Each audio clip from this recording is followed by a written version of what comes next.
Tetapi mazhab Hanafi dia tidak syarat. Dia tidak syarat hadas suci dari hadas besar, dia tak syarat suci hadas kecil. Habis kalau ditawaf tanpa suci hadas besar hadas kecil sah. Cuma dia kena denda. Kena denda pula.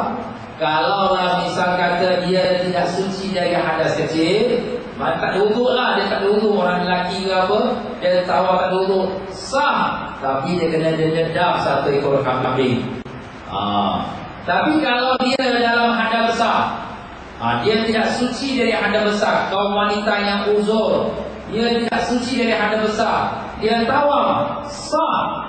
Tapi dia kena dam dia seekor unta. Ustaz, kenapa unta? Besar sangat. Yalah, sebabnya ada besar. Ada besar, unta lah. Unta besar.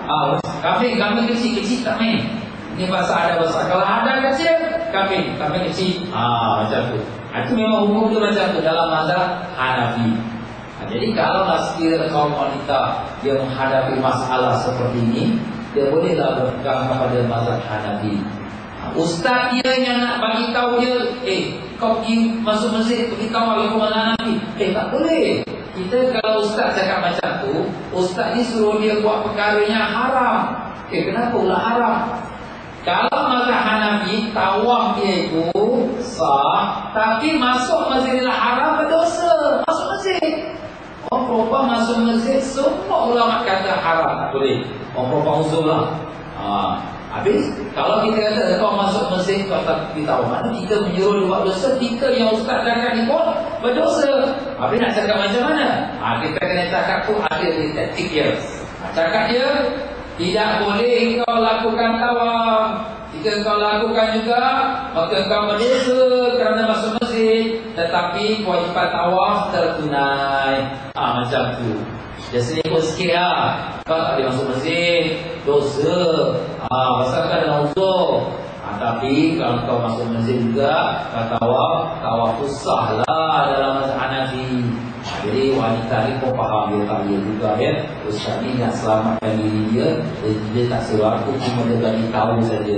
Macam tu lah dia tuan-tuan.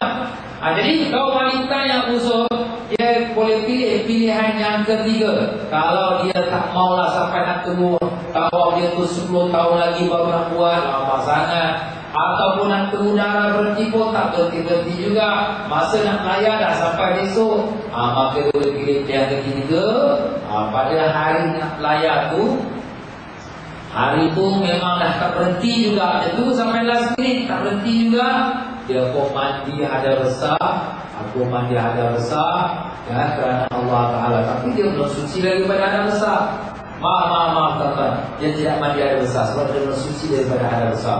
Dia bersihkan diri dia, bersihkan normal lah, bersihkan diri dia, pakai bersih, pakai dalam semua bersih. Kemudian dia berwudu, kemudian dia pergi masjid. Dia pergi masjid tu jangan berhenti, masuk masjid terus pergi depan apa? Terus dia aku tawaf Allah. Habis tawaf, terus dia keluar pada masjid, jangan dia tunggu lagi. Itu caranya kalau dia dalam keadaan demikian, tawafnya sah. Cuma dia berniat taklid lah. Aku sebelum dah mula tawaf tu, sebelum masuk masjid tu, aku bertaklid kepada mazhab Hanafi untuk menyempurnakan tawaf aku. Dia pun masuk masjid. Teruslah di tawaf dia niat aku tawaf ifadah kerana Allah. Itu tawaf. Habis itu pusing keluar. Itulah dia tuan-tuan dan puan-puan, untuk bagi kaum wanita yang dalam uzur, yang sudah pun hampir masa untuk layar, iaitu layar balik ke negerinya ataupun untuk pergi ke Madinah.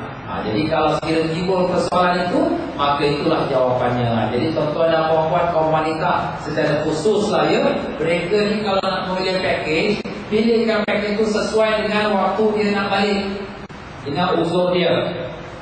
Misal kata dia nak balik tu selepas haji, ada package awal. Package awal ni, hari ni kita keluar pada Mina, hari ni juga kita pergi ke Jeddah, terus kita pun nak layar. Express lah. Memang terbuat itu dia punya timetable dia. Jadi kalau macam tu, dia tengok pula diri dia timetable. Aku punya timetable ni masa tu uzur. Kalau nak masa tu uzur, tak tawaf ifadah lagi, tak boleh lah package macam ni. Dia kena tahu lah. Dia sudah datang uzur daripada timetable daripada sebelum pergi Arafah sampai hari raya ini masih aku uzur lagi ni. Kalau itu package ni tak sesuai. Kalau dia nak ambil juga, dia bersiap sedialah untuk memilih salah satu pada 3 cara. Kalau dia uzur dalam waktu dia nak mengerjakan tawaf ifadah. Jadi kalau macam tu saya ambil package akhir lah Ustaz. Jadi kalau package akhir ni lepas tanggal 21 Zulhijjah barulah kita berangkat pergi ke Madinah. 21 Zulhijjah. Wukuf kita 9 Zulhijjah. Jadi kalau orang perempuan yang mungkin datang uzurnya 11 Zulhijjah, 12 Zulhijjah, jangan lambat-lambat. Lepas wukuf 9 Zulhijjah, 10 Zulhijjah masuk Musdalifah, masuk Mina, terus cepat-cepat pergi Mekah, pergi tawaf. Dah habis dia tawaf, besok 11 Zulhijjah dia pun datang uzur. Alhamdulillah, selamat aku dah tawaf. Jadi kalau 21 hari bulan dia pergi Madinah, misal katalah dia datang uzur 11 hari bulan, berpanjangan sampai 21, tak apa, aku dah tawaf, alhamdulillah. Cuma dia tak dapat peluang untuk buat umrah dan juga ibadat-ibadat dalam sifat itu, tak apa. Sebab itu bukan menjadi sah atau batalnya haji. Haji ada 6 rukun, 6 wajib yang telah kita belajar. Itu yang tuan-tuan dan puan-puan. Jadi pokoknya kalau wanita itu dia kena mengenali dia punya timetable. Tapi ada orang kata, Ustaz, saya timetable ini tak tentulah. Kadang cepat, kadang lambat. Ini bahaya. Kalau macam tu, dia kena segerakan tawaf dia. Sebab dia tak tahu. Kadang cepat, kadang lambat pula. Kalau lambat, tak apalah. Dia boleh sempat buat tawaf lepas dia balik pada Mina. Tapi kalau sekiranya datang, cepat pula. Kalau macam tu, lepas pada wukuf, lepas bermalam di Musdalifah, jangan tunggu. Terus pergi ke Mekah untuk kerjakan tawaf ifadah. Tapi Ustaz, macam mana kita kalau ikut Ustaz ni grup ni, apakah kita boleh buat macam tu?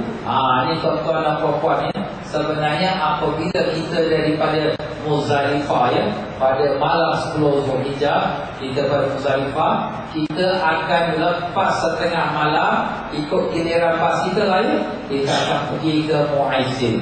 Di Mu'aisin ni kita tak boleh lari keluar tuan-tuan, pasal apa semua kena pagar. Macam masuk dalam kandang kambing lah, semua kena pagar, tak boleh lari keluar. Jadi terpaksa kita ikut naik bas sampai ke Mu'aisin. Lepas Mu'aisin ni baru kita bebas. Kita jalan pergi ke tempat Jamrah. Semua jemaah jalan pergi ke tempat Jamrah. Daripada Mu'aisin ni jalan pergi ke tempat Jamrah. Sampai ke tempat Jamrah ni, lepas ada melontar, dia pun balik ke apartmen. Lepas balik apartmen ni, kalau ada perempuan yang kes yang saya sebut tadi, dia pun cepat-cepat lah. Ketika Meng Road Azizia ni, dia pun naik kereta, taksi atau bas, private sabu. Masa tu banyak lah. Haram. Haram tu pergi Masjidil Haram lah, bukan haram tu dosa. Jangan tuan-tuan terkejut. Ustaz dia kata haram. Haram tu pergi Masjidil Haram. Ya, haram. 10 riyal. Dia 10 riyal tak banyak yang tuan. Kalau kita nak sewa satu bas, memang tak dapat datang pasal semua jam. Jadi mana ada driver sapu kanan kereta kambing lah, kanan lah, apa-apalah. Ya, kita pun naik bayar 10 riyal. Terus dibawa sampai Masjidil Haram, berarti kita ditinggalkan kita. Kita pun dah sampai Masjidil Haram, kita pun sampai Masjidil Haram, kita dah tawaf ya. Kalau belum saya kita sa'i, lepas tu kita pun balik lah. Nak balik macam mana Ustaz? Kita balik pun kita kata lah Mina. Dia pun kira saya Mina mana. Tapi bukanlah Mina tak ada lah. Dia nak jalan di Mina tu, kita berhentilah ke tempat Azizia ni. Nanti itu kita cakap lain pula lah. Kita cerita lain itu bab yang lebih khusus. Jadi macam tu ada tuan-tuan dan puan-puan, untuk orang wanita yang dalam masalah uzur, kalau sekiranya dia sudah nak hampir balik.